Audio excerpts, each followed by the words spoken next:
લક્ષ્ય ન્યૂઝ, એક નજર, એક લક્ષ્ય.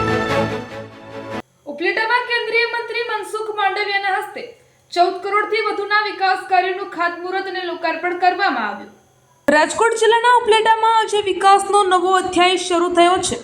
ઉપલેટા શહેરના ટાઉન હોલ ખાતે આજે કેન્દ્રીય શ્રમ, રોજગાર અને રમતગમત મંત્રી મનસુખ માંડવિયાની વિશેષ ઉપસ્થિતિમાં ₹1.5 કરોડના વિવિધ વિકાસ કાર્યોનું લોકાર્પણ કરવામાં આવ્યું હતું અને ₹13 કરોડથી વધુના વિકાસ કાર્યોનું ખાતમુહૂર્ત કરવામાં આવ્યું હતું. ઉપલેટા સરદાર વલ્લભભાઈ પટેલ ટાઉન હોલ ખાતે કેન્દ્રીય મંત્રી શ્રી મનસુખભાઈ માંડવિયાના વરદ હસ્તે દીપ પ્રાગટ્ય કરી આ કાર્યક્રમનો પ્રારંભ કરવામાં આવ્યો હતો, જેમાં મોટી સંખ્યામાં સ્થાનિક નાગરિકો અને આગેવાનો ઉપસ્થિત રહ્યા હતા. આ કાર્યક્રમમાં ધોરાજી ઉપલેટાના ધારાસભ્ય ડોક્ટર મહેન્દ્ર પાડલિયા સહિત નગરપાલિકાના હોદ્દેદારો અને સામાજિક રાજકીય આગેવાનો ઉપસ્થિત રહ્યા હતા. મંત્રી મનસુખ માંડવિયાએ ઉપલેટાની જનતાની સુખાકારી માટે રોડ, રસ્તા અને એમ્બ્યુલન્સ વાન સહિતના વિકાસ કામોની ભેટ આપી છે.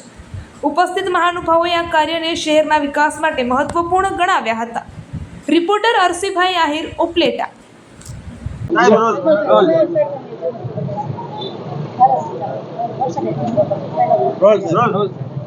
જનતાની સુખાકારી એ અમારી સરકારની પ્રાથમિકતા છે, જેના અનુસંધાને આજે ઉપલેટા નગરપાલિકાની અંદર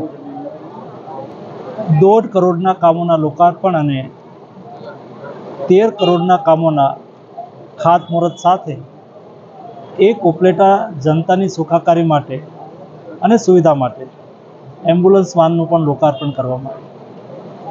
લોકોની સુખાકારી વધે, લોકોની અગવડતાઓમાં ઘટાડો થાય અને જનતાનું જીવન વધારે સરળ બને એ પ્રયાસોના ભાગરૂપે આજે ઉપલેટાની અંદર 14 કરોડથી વધારે રકમના કાર્યોનું લોકાર્પણ અને શિલાન્યાસ થયો છે.